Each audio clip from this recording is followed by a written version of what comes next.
Bonsoir, Namaskar. Dû à des circonstances karmiques, ou plus exactement à des circonstances astrologiques, le live de ce soir n'a pas pu avoir lieu. Et c'est normal, puisque Jupiter est entré en mode rétrograde, ce qui crée, sur le plan de manifestation, un certain nombre de difficultés, d'obstacles sur le chemin. Mais, paravala, nous allons tout de même partager aujourd'hui un certain nombre d'enseignements au sujet de l'astrologie védique, et puis nous lirons quelques thèmes de naissance qui nous ont été confiés par certains auditeurs.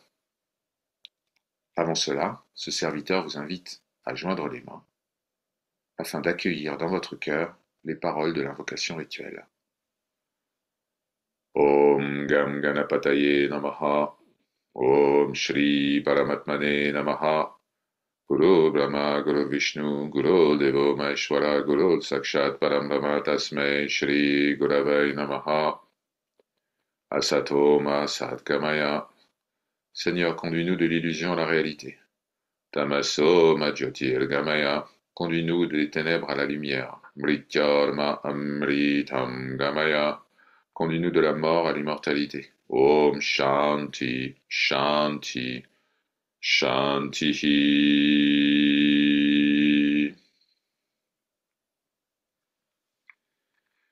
Parlons justement de Jupiter. Quand Jupiter entre en mode rétrograde, c'est ce qui se passe aujourd'hui. C'est-à-dire que la planète semble reculer par rapport à la Terre, alors tout se met à ralentir. Pour ceux qui sont orientés vers la matérialité, c'est compliqué, parce que tout ce qui semblait rapide et facile jusqu'à présent se met à devenir lent et difficile. Oui, la patience des uns et des autres sera mise à rude épreuve. Cependant, pour ceux dont l'attention est tournée vers l'esprit, c'est-à-dire vers eux-mêmes, Jupiter rétrograde permet de ralentir le flot des pensées, de plonger plus profondément en soi, loin du chaos et du tumulte de la surface des choses. C'est donc une période bénie pour ce qu'on appelle la quête spirituelle, qui n'est autre que le souvenir de notre véritable nature. Pour tous, Jupiter rétrograde, en rendant les choses plus compliquées et plus lentes, illustre un principe important. Le sage n'est pas celui qui a la force de toujours être parfait. Non, c'est celui ou celle qui a la force de se relever après être tombé encore et encore. Jupiter restera rétrograde en Taureau jusqu'au 4 février 2025. Bonne pratique. Voyons maintenant les nakshatras. Les nakshatras ou étoiles de naissance, sont au nombre de 27. L'étoile de naissance est indiquée par la conjonction de la Lune avec une constellation dans le ciel. Il y a 27 constellations de référence. L'étoile guide est importante, on l'appelle guide ou de naissance, alternativement. Elle permet de comprendre les traits de caractère qui seront manifestés dans cette vie. Pourquoi? Parce que la Lune représente le mental et les émotions, et la constellation représente en quelque sorte la signature, la vibration, qui entrera en interaction avec la Lune. Cette conjonction, en effet, permet de dresser un portrait précis des caractéristiques de la personne sur le plan émotionnel, relationnel et même physique. Chaque étoile de naissance comprend 4 quartiers différents. C'est un peu comme les décans pour les signes astrologiques. 4 quartiers qui changent notablement le sens de l'interprétation. Ces 4 quartiers sont symboliquement liés aux 4 grandes ères, les yugas, de la tradition védique. Satya, Dwapara, Treta et le fameux et redouté Kali Yuga. Et si on multiplie les 27 étoiles de naissance par les 4 padas, on obtient 108, le nombre de perles sur un collier de prière, et bien sûr un nombre sacré aussi bien en hindouisme qu'en bouddhisme. Une étoile de naissance est toujours définie par 3 critères. D'abord, une planète tutélaire. Ensuite, un symbole visuel. Et enfin, une divinité de choix. Prenons le cas, par exemple, de Ashwin, l'étoile Ashwin, un mot sanskrit qui signifie le cavalier. Eh bien, la divinité tutélaire d'Ashwin est le dieu médecin, qui sont en fait des jumeaux, les médecins des dieux. Et oui, dans la tradition védique, les dieux tombent malades. La déité et la planète tutélaire résonnent très fort ensemble puisque c'est Ketu qui invite au détachement, qui est la planète tutélaire. Quant au symbole visuel, c'est une tête de cheval. Pourquoi? Parce que dans la tradition védique, le cheval représente la sagesse. Une autre étoile, à titre d'exemple, est Ardra, qui signifie l'étoile humide. Ardra est sous la tutelle de Rahu, le nœud lunaire nord, et de Shiva. Ardra est représenté par une larme, les fameuses Rudraksha du Seigneur, un diamant et une tête humaine. La tête humaine représentant le crâne, porté parfois par Shiva et par sa parèdre Kali. Crâne symbolisant la mort de l'ego. Une analyse de votre étoile de naissance peut être réalisée par les prêtres astrologues du temple de Chidambaram.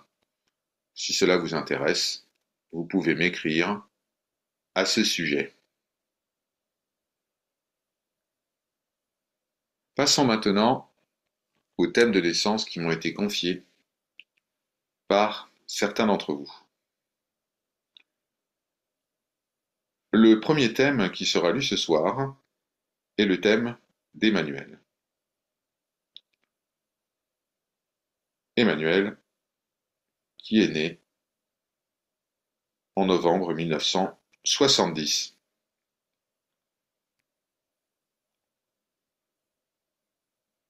Cher Emmanuel, nous allons d'abord examiner votre axe du destin, c'est-à-dire la ligne tracée entre le nœud lunaire nord, Rahu, et le nœud lunaire sud, Ketu. En ce qui vous concerne, Rahu est placé en maison 3, la maison des talents, et Ketu est placé en maison 9, l'éducation spirituelle. Quelle est la signification de cela? Dans le passé, vous avez reçu une éducation spirituelle de haut niveau.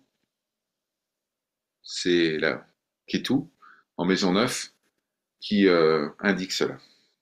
Mais dans cette vie, il y a le désir de mettre en pratique tout ce qui a été appris précédemment. Et c'est la raison pour laquelle Rahu, la tête du dragon, le nœud lunaire nord, se situe dans la maison des talents, des savoir-faire, de ce que je dois apprendre dans cette vie. Cette vie est entièrement dédiée à la mise en pratique de ce qui a été appris dans les vies antérieures. Faisons maintenant un petit tour du zodiaque d'Emmanuel. En maison 1, la maison de la personnalité, aucune planète, donc aucun problème d'ego. L'ego a été dompté en quelque sorte dans une vie antérieure. En maison 2, la mission de vie, aucune planète non plus. Donc pas un désir particulier de briller ou de s'imposer en société ou de faire savoir qui je suis. En maison 3, nous l'avons vu, c'est Rahu, le nœud lunaire nord, qui indique un désir de mettre en application. En maison 4, qui est la maison du foyer, aucune planète. Cela ne signifie pas que vous n'aurez pas de vie de famille ou que vous n'avez pas eu de vie de famille. Cela veut dire que ce n'était pas le sujet de cette existence. Ce n'est pas ça qui vous a fait revenir en quelque sorte. En maison 5, vous avez Saturne.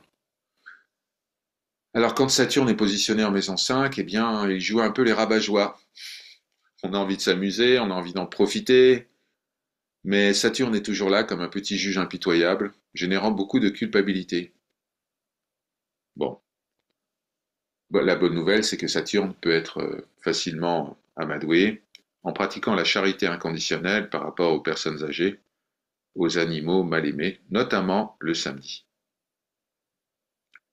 En maison 6, vous n'avez pas de planète. Bonne nouvelle, puisque c'est la maison des ennemis karmiques notamment, de ceux qui se présentent à chaque existence pour vous empoisonner la vie. En maison 7, pas de planète. Donc, vous soyez marié ou non, que vous ayez eu des belles histoires sentimentales ou non, ce n'est pas le sujet non plus de cette vie. Cela a pu se produire, mais votre thème de naissance vous invite à regarder d'autres domaines de l'existence. On va voir ça. En maison 8, pas de planète non plus. Bonne nouvelle, longue vie.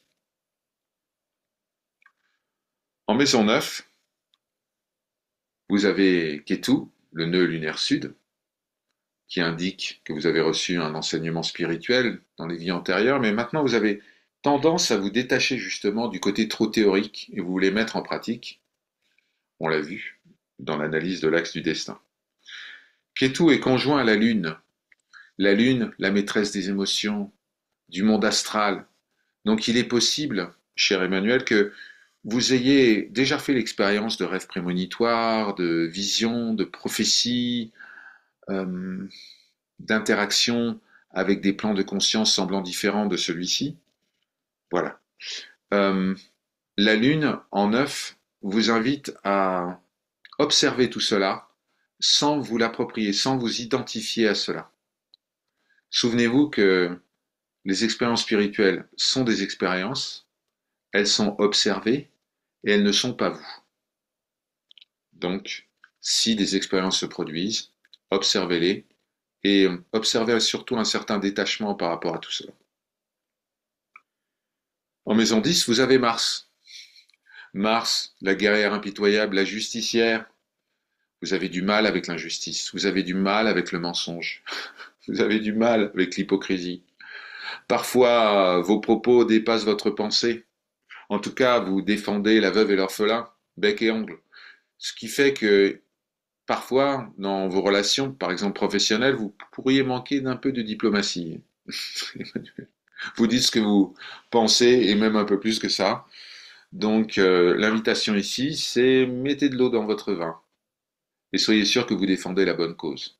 Mars, c'est le courage, c'est l'énergie, c'est la volonté, mais parfois Mars est un peu susceptible, colérique. Donc c'est une invitation ici à se déposer dans le calme. En maison 11, vous avez deux gourous, Jupiter, le gourou des dieux, et Vénus, le gourou des démons. Alors pourquoi la tradition védique parle de cela? Jupiter, c'est la vision long terme, c'est la croissance, c'est la construction progressive, c'est l'éducation. Vénus, c'est la gratification instantanée. Donc vous voyez, on n'est pas tout à fait sur les mêmes fréquences. Et donc, dans votre existence, vous l'avez peut-être déjà observé, il y a une certaine forme d'opposition, en quelque sorte, en cas d'oscillation entre la volonté de mettre en place des projets sur le long terme, de s'engager, et en même temps, une envie d'en profiter. Alors, Saturne en 5 limite justement ce désir vis-à-vis de on ne vit qu'une fois, mais vous avez peut-être déjà ressenti cette opposition entre projet long terme et envie d'en profiter tout de suite. Bon, c'est quelque chose en tout cas qui caractérise vos relations dans la société. Il vous est arrivé de vous engager sur des projets long terme et puis au bout d'un moment peut-être l'abandonner parce que ça ne rapportait pas suffisamment à un certain moment. Voilà. Rassurez-vous, cher Emmanuel, Jupiter gagne toujours à la fin. Jupiter est 100 fois plus gros que Vénus, même sur le plan astronomique. Donc c'est toujours la force bienveillante, constructive de Jupiter qui finit par l'emporter sur Vénus. Enfin, pour conclure ce tour du zodiaque, cher Emmanuel, nous retrouvons le Soleil et Mercure en maison 12. Le Soleil et Mercure en maison 12, ce sont deux planètes qui indiquent où se trouve votre centre d'intérêt. La maison 12, c'est la maison de la solitude, de la contemplation, de la méditation, de l'élévation spirituelle. Et c'est pour cela, cher Emmanuel, que vous êtes revenu. Nous l'avons vu, vous avez Raoult en 3, en maison 3, c'est-à-dire la mise en pratique, et vous avez ce Soleil et Mercure associés, deux corps célestes qui s'entendent à merveille, en maison 12. Donc ici, il y a une invitation à la pratique spirituelle, à la méditation, au yoga, à la contemplation, peut-être à l'étude d'un certain nombre de textes. En tout cas, une certaine forme de fusion avec la nature, un goût pour la solitude, qui va s'accentuer dans les années à venir. Peut-être des retraites spirituelles. Voilà. En tout cas, vous êtes revenu pour ça, pour goûter enfin le calme, pour plonger en vous-même profondément. Alors pour vous, Emmanuel, Jupiter rétrograde, qui a été évoqué tout au début de ce partage, est extrêmement favorable. Parce qu'avec le Soleil et Mercure en maison 12, qui invite déjà à la contemplation, Jupiter rétrograde va venir se conjoindre au Soleil et à Mercure pour vous donner des capacités d'introspection et de méditation inédites. La période qui s'ouvre jusqu'en février 2025 est vraiment une période bénie pour vous, période bénie des dieux, par sa grâce.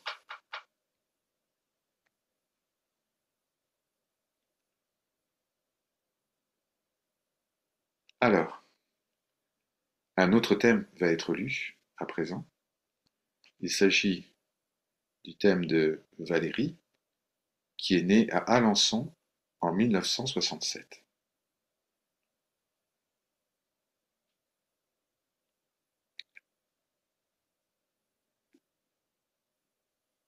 Nous allons regarder sa carte de naissance.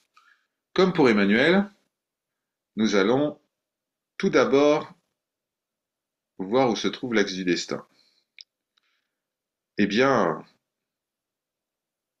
l'axe du destin de Valérie est opposé à celui d'Emmanuel.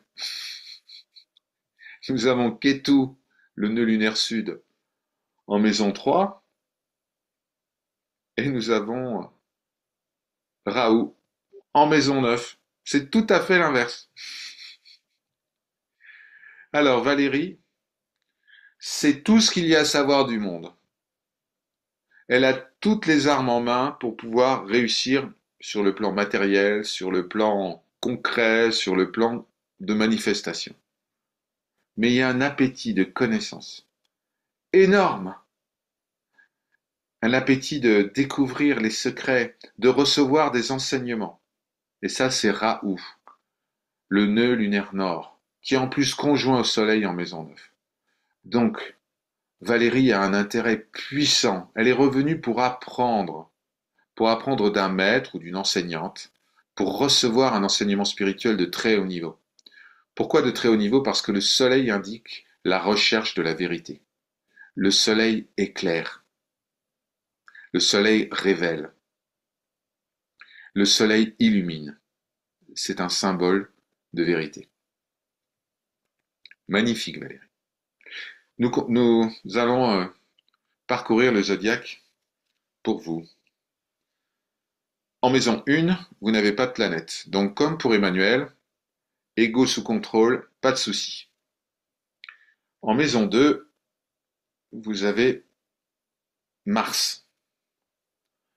Donc, Valérie. Mars en maison 2, ça veut dire que vous avez un tempérament de Zorro, de grande justicière masquée. Donc, les professions liées à la justice, liées à la force, liées au courage, sont extrêmement profitables pour vous. Vous avez une énergie extraordinaire. Extraordinaire. Et cette énergie, vous voulez la mettre au service du bien, du vrai, du bon. Voilà. C'est vous. C'est votre empreinte astrologique dans cette existence. En maison 3, nous l'avons vu, vous avez le nœud lunaire sud, Ketu, donc qui symbolise le détachement. Et là, comme il a été précisé avant, que vous reste-t-il à apprendre de cette vie, Valérie? Vous savez tout déjà.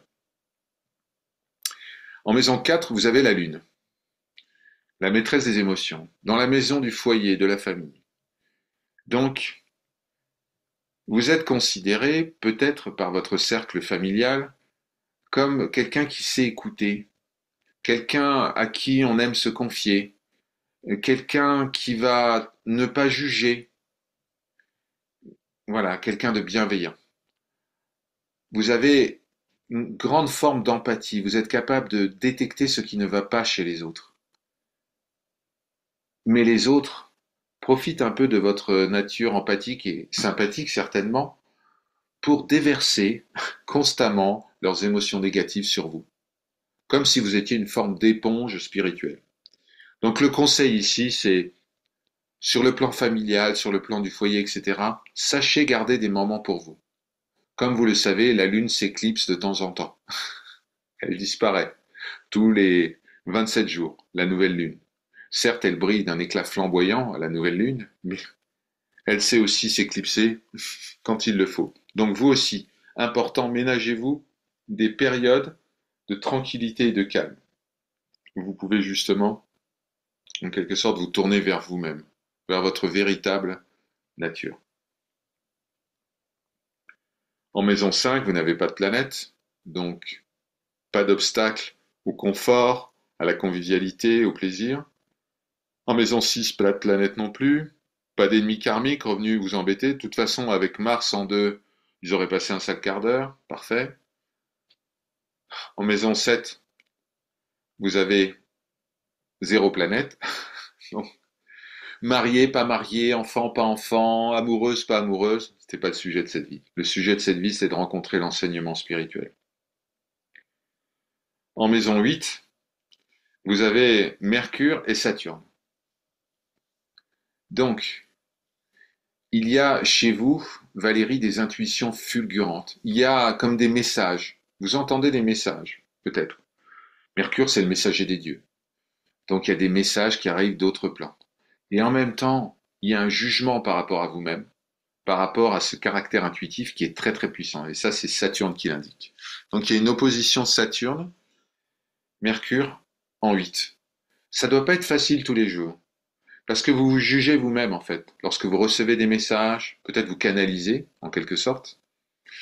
Vous avez tendance à tout de suite vous juger, à essayer d'être une personne raisonnable, sensée, etc. Mais laissez faire. Laissez faire. Accueillez tout cela. Ne vous jugez pas. En maison 9, nous l'avons vu, vous avez le nœud lunaire nord, Raoult, qui indique le désir, ce qui vous a fait revenir dans cette vie. Donc ce désir, en l'occurrence, d'acquérir une connaissance spirituelle. Et surtout, le soleil qui indique une soif de vérité absolue. Comprendre la réalité de l'âme, de Dieu, du monde. Connaître sa véritable nature. Connais-toi toi-même et tu connaîtras l'univers et les dieux. C'était l'inscription qui était inscrite sur le fronton du temple de Delphes à l'époque de la Grèce antique. Vous pourriez en faire votre devise. Vous avez un magnifique Vénus en maison 10. Alors Vénus, qui est le gourou des démons, lorsqu'il est placé en maison 10, ça veut dire qu'il y a certes des succès, beaucoup de facilité en fait. Mais en même temps, vous sentez bien que tout cela est transitoire, impermanent. Parce que justement, vous avez Raoult et Soleil en maison 9, donc une intuition à ce sujet, une intuition que les succès professionnels, quels qu'ils soient, aussi brillants fussent-ils, sont fugaces. Rien de tout cela ne dure. En maison 11, vous n'avez pas de planète, donc pas de problème particulier dans votre relation avec la société au sens large. En maison 12, vous avez Jupiter. Jupiter en 12.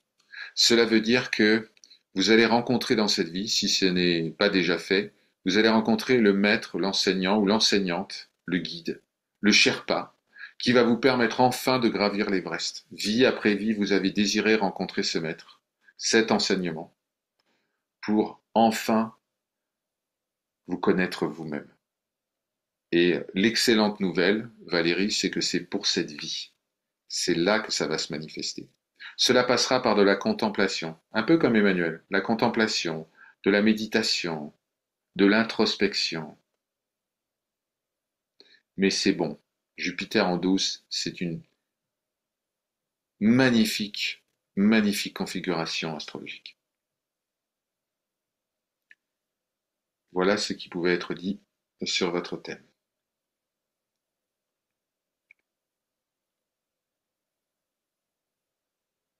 Alors, un autre thème va être lu.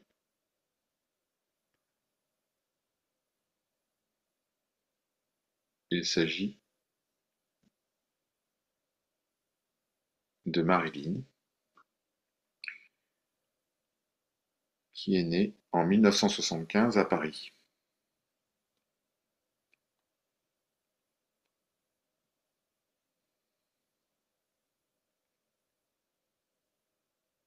Découvrons son thème.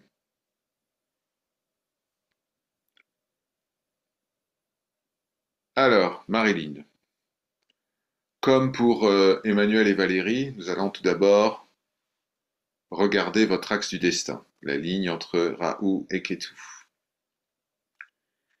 Votre Raoult est en maison 1 et votre Ketu est en maison 7.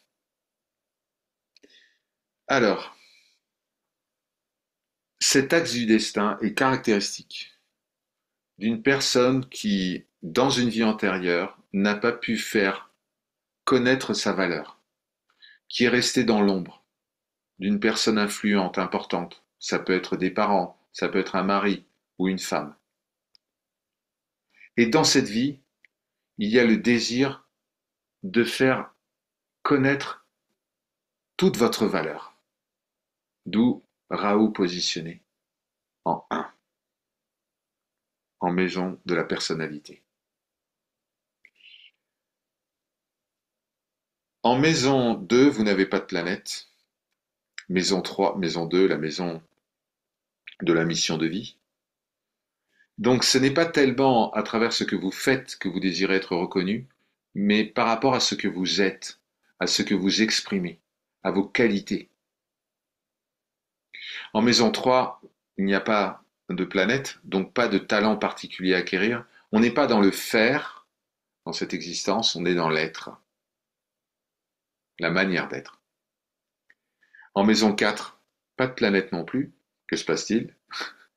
Donc, le foyer, la famille n'ont ni été un obstacle, ni un accélérateur à quoi que ce soit dans cette existence. Ce n'est pas le sujet de cette existence.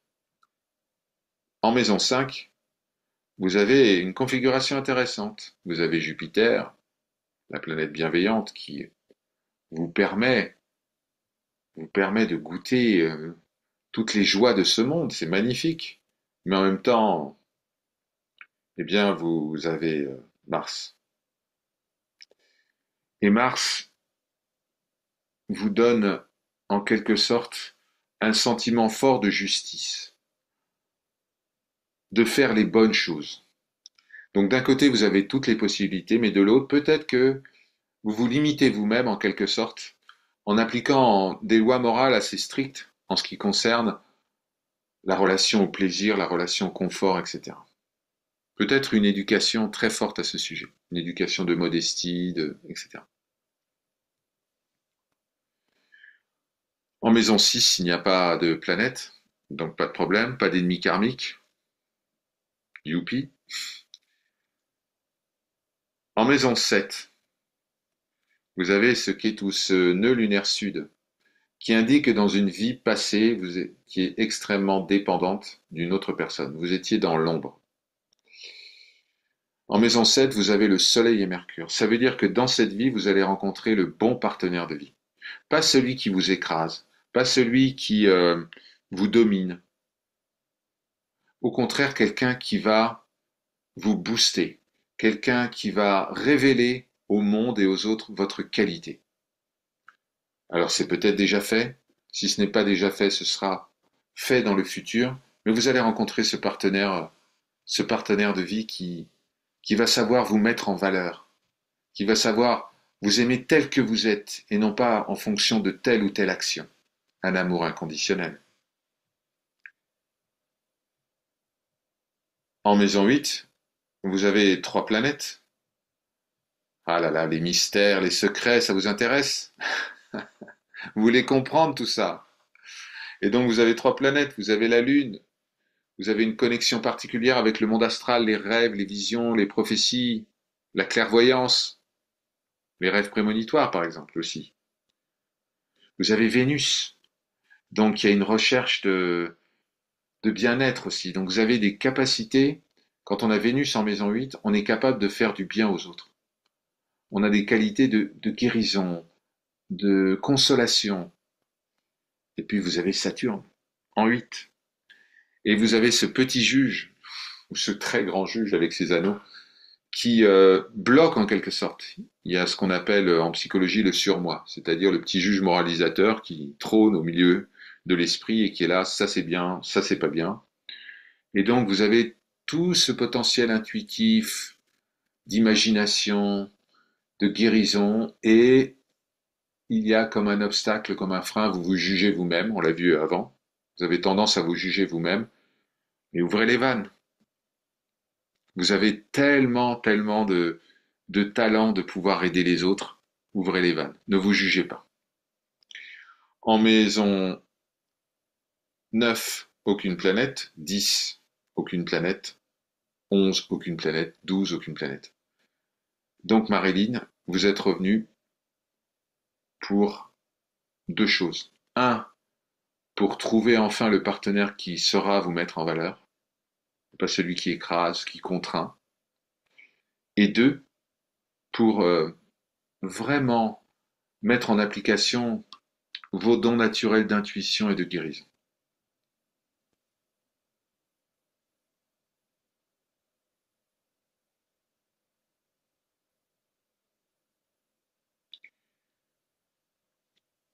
Nous allons maintenant prendre un dernier thème, le thème de Guillaume, qui est né à Agen en 1978.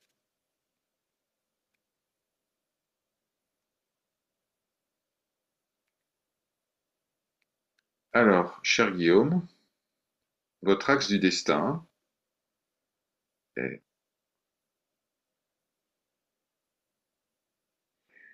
votre axe du destin est un Raoult en 6, et donc un Ketu en 12.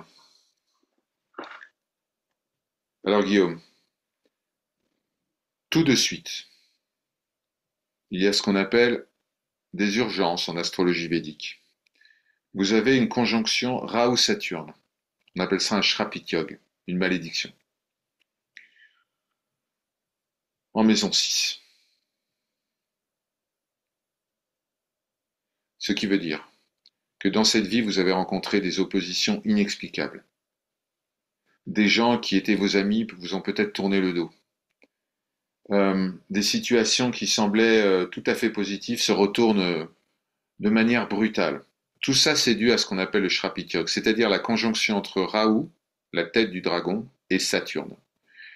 Rahu est un amplificateur, un multiplicateur. Lorsqu'il est situé à côté de Saturne, alors l'addition karmique est salée. Rassurez-vous, il y a des solutions. En astrologie védique, une de ces solutions, et c'est toujours la solution, LA, avec un grand S, solution, c'est la charité inconditionnelle. La charité vis-à-vis des personnes âgées, la charité vis-à-vis des sans-abri, bien sûr, la charité vis-à-vis des animaux mal aimés, par exemple des corbeaux, c'est pas ce qui manque en ce moment en France. Euh, donnez, donnez-leur généreusement, soit du temps, soit un peu d'argent, soit un peu de nourriture. Cassez cette malédiction. Si vous êtes venu ici, si vous m'avez demandé de réaliser votre thème, c'est précisément pour cette raison, pour que ce serviteur puisse vous dire que vous avez, cher Guillaume, cette configuration en maison 6. Et cela peut être défait par la charité. Souvenez-vous que la charité triomphe toujours de la mort. Faisons maintenant le tour de votre thème. En maison 1, aucune planète, donc aucun problème avec l'ego. En maison 2, aucune planète, donc la mission de vie, c'est-à-dire le fait de réussir, d'être reconnu par les autres, n'est pas le sujet dans cette vie. Maison 3, aucun talent à acquérir, planète. En maison 4, vous avez la Lune. Donc, comme pour Marilyn, juste avant, cher Guillaume, vous avez tendance à prendre beaucoup sur vous-même. Vous absorbez énormément les émotions des autres. Alors sachez vous ménager des moments à vous, des moments de silence, de paix, de tranquillité. La période qui s'ouvre avec ce Jupiter rétrograde, qui a été évoqué au tout début de ce partage, est très profitable pour cela. N'hésitez pas. En maison 5, vous avez Jupiter. Alors Jupiter, en maison 5, c'est l'abondance, c'est un certain confort matériel. Toutes les facilités sont là, en quelque sorte. Est-ce que vous saurez en profiter? C'est une autre affaire. Parce que, avec la configuration que vous avez en maison 6, la conjonction entre Saturne et Raoult, même ce qui semblait facile, même ce qui semblait à portée de main en quelque sorte, a l'air d'être impossible. D'accord? Mais si vous levez cela, la promesse que fait Jupiter en maison 5, c'est-à-dire une vie confortable, une vie agréable, eh bien, cela peut parfaitement se concrétiser. En maison 6, nous l'avons vu, la maison des ennemis, ce Raoult et Saturne ensemble, on va s'en occuper. Voilà, charité, inconditionnelle. En maison 7, vous n'avez pas de planète. Donc, comme pour un certain nombre d'autres auditeurs qui ont vu leur thème lu ce soir, pas de souci, marié, pas marié, enfant, pas enfant, c'est pas le sujet de cette vie. Le sujet de cette vie, c'est de lever cette malédiction en 6 et un ou deux autres sujets qu'on va voir tout de suite. En maison 8, vous avez Vénus. Donc, comme Marilyn, vous pouvez aider les gens. Vous pouvez créer une atmosphère favorable pour leur permettre de se sentir bien. Pour, en fait, leur permettre de se reposer enfin, de se poser, de se reposer, de se déposer. Vous avez cela en vous. En maison 9, vous avez une configuration très propice. La maison 9, c'est la maison de l'éducation spirituelle. En maison 9, vous avez une conjonction Soleil-Mercure. Ce qui veut dire que non seulement vous recevez des messages des dieux, en quelque sorte, des messages divins, c'est Mercure, le messager des dieux, Hermès dans la tradition grecque. Mais en plus de ça, ces messages sont des messages de vérité. Donc écoutez votre intuition, écoutez votre cœur.